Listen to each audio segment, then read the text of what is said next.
आपका स्वागत है हमारे YouTube चैनल ज्ञान प्रतिभा में। आज का जो हमारा वीडियो है वो कक्षा 12 के छात्रों में हिंदी गद्य खंड पे आधारित है। उनका पहला चैप्टर जो है वो है राष्ट्र का स्वरूप। तो देखते हैं जो गद्यांश जो महत्वपूर्ण गद्यांश हैं वो दिए गए हैं। तो आइए हम देखते हैं क्या कहा गया कि निम्नलिखित गद्यांशों के नीचे दिए गए प्रश्नों के उत्तर दीजिए। कि जैसा कि पेपर में देखा होगा आपने कि गद्यांश दिया रहता है, उससे जुड़े जो प्रश्न दिए रहते हैं उस गद्यांश को पढ़कर उन प्रश्नों के उत्तर देने रहते हैं। तो इस पार्ट में जो कुछ महत्वपूर्ण जो गद्यांश दिए गए हैं वो आपको आज पढ़ाएंगे। तो आइए देखते हैं कि पहला क्या है। कहा गया है कि भूमि का निर्माण देवों ने किया है, वह अनंत काल से है। उसके भौतिक रूप, सौंदर्य और समृद्धि के प्रति सचेत होना हमारा आवश्यक कर्तव्य है। भूमि के पार्थिव शरीर के प्रति हम जितने अधिक जागृत होंगे उतनी ही हमारी राष्ट्रीयता बलवती हो सकेगी। यह पृथ्वी सच्चे अर्थों में अधिक जागृत होगी उतनी ही हमारी राष्ट्रीय बलवती हो सकेगी। क्या कहा गया कि यह पृथ्वी सच्चे अर्थों में समस्त राष्ट्रीय विचारधाराओं की क्या है, जननी अर्थात माता यहाँ कहा गया है। जो राष्ट्रीयता पृथ्वी के साथ नहीं जुड़ी वह निर्मूल होती है। राष्ट्रीयता की जड़ें पृथ्वी में जितनी गहरे होंगी उतना ही राष्ट्रीय भावों का अंकुर पल्लवित होगा। इसलिए पृथ्वी के भौतिक स्वरूप की अधोपांत जानकारी प्राप्त करना, उसकी सुंदरता, उपयोगिता और महिमा को पहचानना आवश्यक धर्म है। तो इसका जो पहला प्रश्न है वो क्या कहा गया, पूछा गया है। तो ये तो हमारा गद्यांश हो गया। अब इससे जुड़े देखिए पहला प्रश्न पूछा गया है, उपर्युक्त गद्यांश के पाठ एवं लेखक का नाम लिखिए। तो इस पाठ का क्या नाम है? इस पाठ का नाम है राष्ट्र का स्वरूप। क्या नाम है? राष्ट्र का स्वरूप। और इसके जो लेखक हैं, लेखक कौन है? वासुदेव सरल अग्रवाल। कौन है?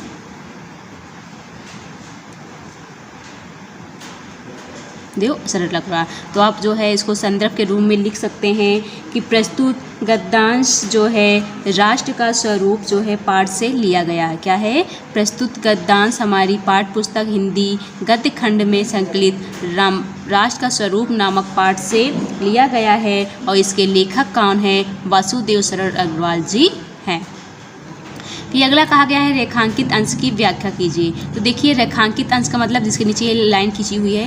तो कहते हैं हमारी रेखांकित अंश जो है इतना ही है, लेकिन हम आपको इस पूरे जो है गद्यांश की व्याख्या करके बताएंगे जिससे छात्रों को जो है पेपर में कोई परेशानी ना हो, जिसमें कहीं से अगर पूछा जाए तो आप उसको जो है सरलतापूर्वक जो है उसका अर्थ लिख सकें। तो आइए देखते हैं कि क्या कहा है कि भूमि का निर्माण देवों ने किया है, वह अनंत काल से है। अर्थात कहा गया है कि जो हमारी जो भूमि है उसका निर्माण किसने किया है? देवों ने किया है। किसने किया है? देवों ने किया है। उसके भौतिक रूप, सौंदर्य और समृद्धि के प्रति सचेत होना ही हमारा कर्तव्य। कहा गया है कि जो हमारी राष्ट्रीय विचारधाराओं की जननी अर्थात जो पृथ्वी है, कोई भी राष्ट्र अपनी भूमि से नहीं जुड़ी है तो राष्ट्र की भावना निराधार है। अर्थात कह सकते हैं कि यहाँ पर कहा गया है कि जो हमारी भूमि है उसका निर्माण किसने किया है? देवताओं ने किया है। ये बहुत ही काल से चलता आ रहा है। कहा गया है कि इसके भौतिक रूप, सौंदर्य और समृद्धि के प्रति सचेत होना हमारा क्या है? कर्तव्य। मतलब उसके भौतिक आधार, प्राकृतिक और चाहे वो समृद्धि हो, हर तरह से उसके प्रति जो सचेत होना बताया गया है उसको क्या बताया गया है? हमारा कर्तव्य है कि उसके प्रति हमको क्या होना चाहिए? सचेत तथा जागृत होना चाहिए।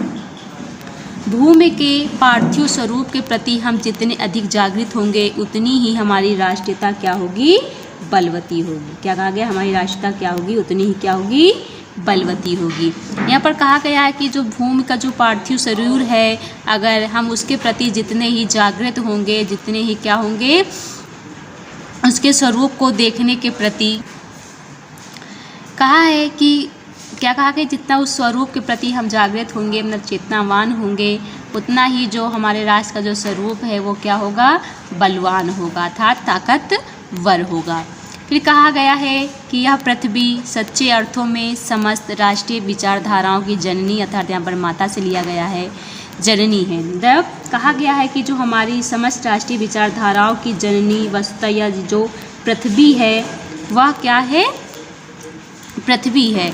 जो राष्ट्रीयता पृथ्वी के साथ नहीं जुड़ी वह निर्मूल होती है। कहा गया है कि कोई भी राष्ट्रीयता यदि वह अपनी भूमि से नहीं जुड़ी होती है तो वह राष्ट्रीयता की भावना कैसी होती है, निराधार है, अर्थात क्या है, निर्मूल है। कहते हैं अगर वह अपनी राष्ट्रीयता जो है अपनी पृथ्वी अर्थात भूमि से नहीं जुड़ी हुई है तो उसकी राष्ट्रीयता की जो भावना है वो कैसा है, निराधार अर्थात निर्मूल है। फिर कहा गया है राष्ट्रीयता की जड़ें पृथ्वी में जितनी गहरी होंगी उतना ही राष्ट्रीय भावों का अंकुर पल्लवित होगा। कहा गया है कि किसी भी राष्ट्र की जो राष्ट्रीयता है उसकी जड़ें जितना अधिक पृथ्वी में जुड़ी होंगी उस राष्ट्र की राष्ट्रीयता की भावनाओं का जो अंकुर है अर्थात यहाँ पर बीज से है, जो उसका बीज है वह उतना ही अधिक पल्लवित होगा, अर्थात मतलब क्या होगा, फलेगा फूटेगा। कहा गया है कि राष्ट्रीयता की जड़ें जितनी ही अधिक गहरे होंगी अर्थात कहने मतलब जैसे कोई पेड़ होता है और उसकी जड़ें जो है जितनी गहरी मिट्टी में जाती हैं वह पेड़ उतना ही क्या होता है, बढ़ता है और खिलता है। तो ठीक इसी प्रकार यहाँ पर कहा गया है कि जिस राष्ट्र की जड़ें जितनी ही क्या कहती हैं, गहरी होंगी, अपने पृथ्वी से जुड़ी होंगी, उस राष्ट्र की राष्ट्रीयता की जो भावनाओं का अंकुर रूपी जो बीज है वह उतना ही अधिक क्या होगा, फूटेगा और फलेगा। कहने का तात्पर्य यह है कि हमें अपनी जन्मभूमि से क्या है, अगर लगाव नहीं है, उसके प्रति प्रेम नहीं है तो हमारे अंदर जो राष्ट्रीयता की भावना है वो कभी भी दृढ़ नहीं होगी। इसलिए पृथ्वी के भौतिक स्वरूप को अधोपांत जानकारी प्राप्त करना, उसकी सुंदरता, उपयोगिता और महिमा को पहचानना ही आवश्यक धर्म है। कहा गया है यदि हमारे अंदर अपने देश के प्रति क्या है, लगाव नहीं है तो हमें अनिवार्य रूप से अपनी जन्मभूमि के प्रति भी लगाव होगा, अन्यथा राष्ट्रीयता की यह भावना कैसी होगी, खोखली ही रहेगी। अर्थात कहा गया है कि हमें उसके भौतिक स्वरूप के प्रति भी जो है उसके पार्थिव शरीर के साथ साथ उसके भौतिक स्वरूप के प्रति भी हमें उसकी जानकारी रखनी चाहिए, उसकी सुंदरता के बारे में, उसकी उपयोगिता के बारे में, उसकी क्या महिमा है, इन सब के बारे में जानना भी हमारा क्या है, उत्तरदायित्व है, अर्थात हमारा धर्म है। तो ये तो ये संपूर्ण क्या कहते हैं गद्यांश की व्याख्या हो गई। अब अगला प्रश्न देखते हैं क्या कहा गया है। कहा गया है लेखक के मतानुसार भूमि का निर्माण किसने किया है। तो देखिए यहाँ पर भूमि का निर्माण पूछा गया है। तो देखिए आपने जैसे पहले ही पढ़ा था, कहा है यहाँ पर भूमि का निर्माण देवों ने किया है या अनंत काल से। तो आप यहाँ लिख सकते हैं लेखक के मतानुसार भूमि का निर्माण किसने किया है, देवों ने किया है। अगला प्रश्न है सच्चे अर्थों में पृथ्वी किसकी जननी है। सच्चे अर्थों में पृथ्वी किसकी जननी है। तो जैसा कि पहले ही बताया गया था, इस गद्यांश को पढ़कर ही उत्तर देना है। तो देखिए यहाँ पर लिखा हुआ है कि सच्चे अर्थों में समस्त राष्ट्रीय विचारधाराओं की जननी है। तो आप यहाँ लिख सकते हैं कि सच्चे अर्थों में पृथ्वी जो है वो राष्ट्रीय विचारधाराओं की जननी है। किसकी है, राष्ट्रीय विचारधाराओं की जननी है। पृथ्वी किसकी जननी है, राष्ट्रीय विचारधाराओं की जननी है। फिर है आवश्यक धर्म क्या है। आवश्यक धर्म क्या है, तो यहाँ पहले ही कहा गया है कि हमें अपने देश के प्रति जागरूक होना, उसके भौतिक स्वरूप की जानकारी रखना, उसकी सुंदरता, उपयोगिता व महिमा को पहचानना ही क्या है, हमारा आवश्यक धर्म है। तो ये तो प्रश्न उत्तर हो गए। इसके अलावा अगर प्रश्न आ जाए कि निर्मूल का अर्थ स्पष्ट कीजिए, जैसे यहाँ पर एक निर्मूल शब्द आया है, तो बहुत से लोगों को नहीं पता होगा कि निर्मूल का मतलब क्या होता है। तो निर्मूल का मतलब क्या होता है, निर्मूल का अर्थ होता है आधारहीन।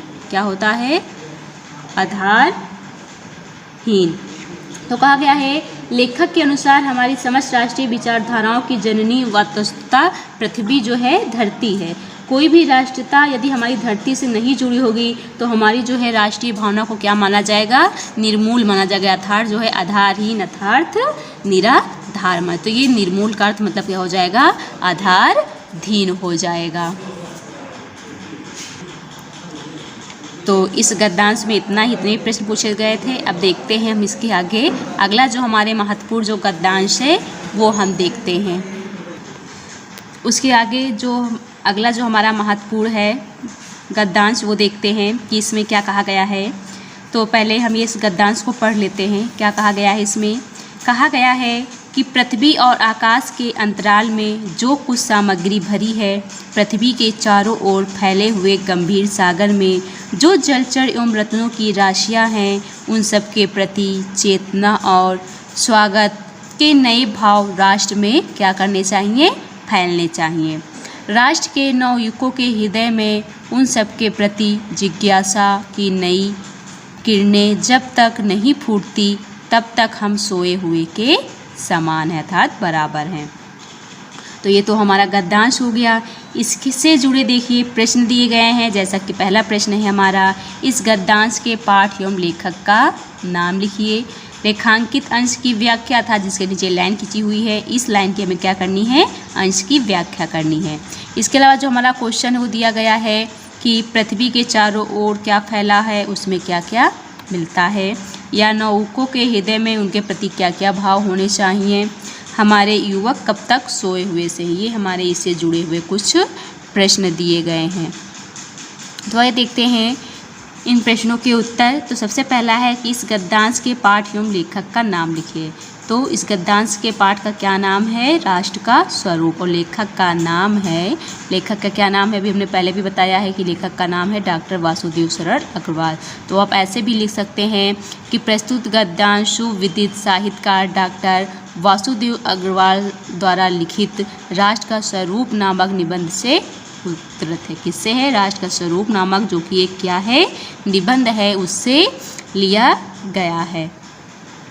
फिर अगला प्रश्न है कि रेखांकित अंश की क्या करनी है? हमें व्याख्या करनी है। तो रेखांकित अंश में ये इतना ही है, लेकिन आपको जो है हम पूरे गद्यांश की व्याख्या करके बताएंगे, जिससे कि छात्रों को कोई भी परेशानी ना हो। तो आइए देखते हैं क्या कहा गया है।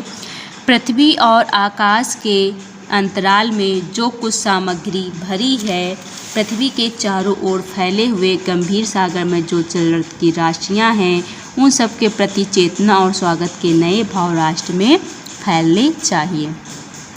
तो इस गद्यांश में लेखक ने यह बताया है कि राष्ट्रीयता की जो भावना है वह केवल भावनात्मक स्तर पर नहीं होनी चाहिए। क्या कहा गया है? कि राष्ट्रीयता की जो भावना है वो केवल भावनात्मक स्तर पर नहीं होनी चाहिए, उससे भौतिक ज्ञान के प्रति चेतना जो है वो क्या होनी चाहिए? जागृत हो। ऐसा प्रयत्न भी हमें करना चाहिए। देखिए यहाँ पर क्या कहा है कि पृथ्वी और आकाश में जो सामग्री भरी हुई, कहते हैं पृथ्वी और आकाश के बीच में स्थित नक्षत्रों, गैसों, वस्तुओं का ज्ञान, समुद्र में स्थित कौन से? समुद्र में स्थित जलचरों, खनिजों एवं रत्नों का ज्ञान एवं पृथ्वी के सीने में छुपी अपार संपदा की जानकारियों पर आधारित ज्ञान भी राष्ट्रीय चेतना को सबल बनाने के लिए क्या है? आवश्यक है। क्या है? सबल बनाने के लिए आवश्यक है। क्या कहा गया है? पृथ्वी और आकाश के अंतराल में जो सामग्री, यहाँ पर सामग्री से तात्पर्य क्या है? नक्षत्रों, गैसों, वस्तुओं और समुद्रों में बात की गई है कि सागर में जो जलचर रत्नियाँ हैं, रत्नों की राशियाँ हैं। तो कहा गया है कि जो समुद्र में स्थित जलचर हैं, खनिज हैं, रत्न हैं और पृथ्वी के नीचे जो पृथ्वी के नीचे छुपी जो अपार संपदा है, उन सब की जानकारी करना, उस पे आधारित ज्ञान भी जो है हमारे राष्ट्रीय चेतना को सबल बनाने के लिए बहुत ही क्या है? आवश्यक है। फिर क्या कहा गया है कि राष्ट्र के उन सब के प्रति चेतना और स्वागत के नए भाव भी राष्ट्र में फैलने चाहिए। क्या कहा गया है कि जो इससे राष्ट्रीय प्रगति के लिए जो आवश्यक साधन प्राप्त होते हैं, उसके फलस्वरूप जो है कहा गया है कि राष्ट्रीय नाविकों के हृदय में उन सब के प्रति जिज्ञासा की नई किरणें तब तक नहीं फूटती जब तक हम सोए हुए के समान हैं। कहते हैं कि हमारे राष्ट्रीय प्रगति के लिए आवश्यक साधन प्राप्त होते हैं किससे? पृथ्वी से ही। तो कहा गया है कि इसके प्रति राष्ट्रीय चेतना के प्रति नवयुवकों का जिज्ञासा जितनी अधिक विकसित होगी, उससे हमारी राष्ट्र की वास्तविक उन्नति होती है। क्या होती है? कहा गया है कि हमारे राष्ट्रीय प्रगति के लिए पृथ्वी से ही आवश्यक साधन प्राप्त होते हैं। इसी के फलस्वरूप जो नवयुवकों में राष्ट्रीय चेतना और इन सब के प्रति जो जिज्ञासा है वो उत्पन्न होती है। जिससे राष्ट्र की वास्तविक क्या होती है, उन्नति होती है। जब तक राष्ट्र के नवयुवक जो हैं जिज्ञासु और जागरूक नहीं होंगे तब तक राष्ट्र को क्या समझना चाहिए, सुप्त, अर्थात वो सोए हुए के समान, अर्थात वो सो रहा। क्या कहते हैं कि जब तक नवयुवकों को हृदय में उस राष्ट्रीय चेतना के प्रति जो है उस जिज्ञासा की जो किरण है वो नहीं फूटेगी तब तक हम सब क्या हैं, सोए हुए हैं, अर्थात सुप्त हैं। तो ये तो इस अंश की क्या हो गई, व्याख्या हो गई। इसके बाद जो हमारा क्वेश्चन किया गया है कि पृथ्वी के चारों ओर क्या फैला हुआ है, उसमें क्या क्या मिलता है। तो देखिए यहाँ पर कहा गया है कि पृथ्वी और आकाश के अंतराल में जो पृथ्वी के चारों ओर फैले हुए गंभीर सागर में जो जल रत्न की राशियाँ हैं, तो पृथ्वी के चारों ओर क्या फैला हुआ है। तो देखिए पृथ्वी और आकाश के बीच में नक्षत्रों, गैसों एवं वस्तुओं का ज्ञान, समुद्र में स्थित जलचरों, खनिजों और रत्नों का ज्ञान, पृथ्वी के नीचे छुपी हुई अपार संपदा, ये 8 चीज़ें क्या हैं, हमें मिलती हैं। क्या मिलता है कि नक्षत्र, आकाश में नक्षत्र, गैस, वस्तुओं का ज्ञान और समुद्र में जलचर, खनिज, रत्न और पृथ्वी के सीने में छुपी हुई अपार संपदा, ये सब चीज़ें हमें जो हैं मिलती हैं। अगला प्रश्न है, नवयुवकों के हृदय में उसके प्रति क्या क्या भाव होने चाहिए। तो जैसा कि अभी हमने बताया है कि नवयुवकों के हृदय में क्या होना चाहिए, राष्ट्रीय चेतना और सबके प्रति जिज्ञासा विकसित होनी चाहिए और राष्ट्र की, जिससे राष्ट्र की क्या होती है, वास्तविक उन्नति होती है। क्या कहा गया है कि नवयुवकों के हृदय में राष्ट्र के प्रति जो राष्ट्रीय चेतना है उसके प्रति क्या होनी चाहिए, जिज्ञासा जो है वो विकसित होनी चाहिए। फिर कहा गया है कि हमारे युवक कब तक सोए हुए से हैं। अगला प्रश्न कि हमारे युवक जो हैं कब तक सोए हुए हैं। तो कहा गया है कि जब राष्ट्र अथवा राष्ट्र के निवासी तब तक सोए हुए हैं, उनको तब तक सुप्त समझना चाहिए जब तक राष्ट्र के युवक जो हैं जागरूक और जिज्ञासु नहीं होते। कहते हैं कि जब तक जो हमारे राष्ट्र के नवयुवक हैं वो क्या नहीं होते हैं, जागरूक नहीं होते हैं, जिज्ञासु नहीं होते हैं, तब तक वो क्या हुए हैं, सोए हुए से हैं। तो हमारे इस गद्यांश के ये प्रश्न उत्तर हो गए हैं। छात्रों, आज के वीडियो में बस इतना ही। जो आगे के और कुछ महत्वपूर्ण गद्यांश रह गए हैं हम उसके आगे वीडियो में देखेंगे। तब तक के लिए धन्यवाद। Subscribe now and press the bell icon. Never miss an update.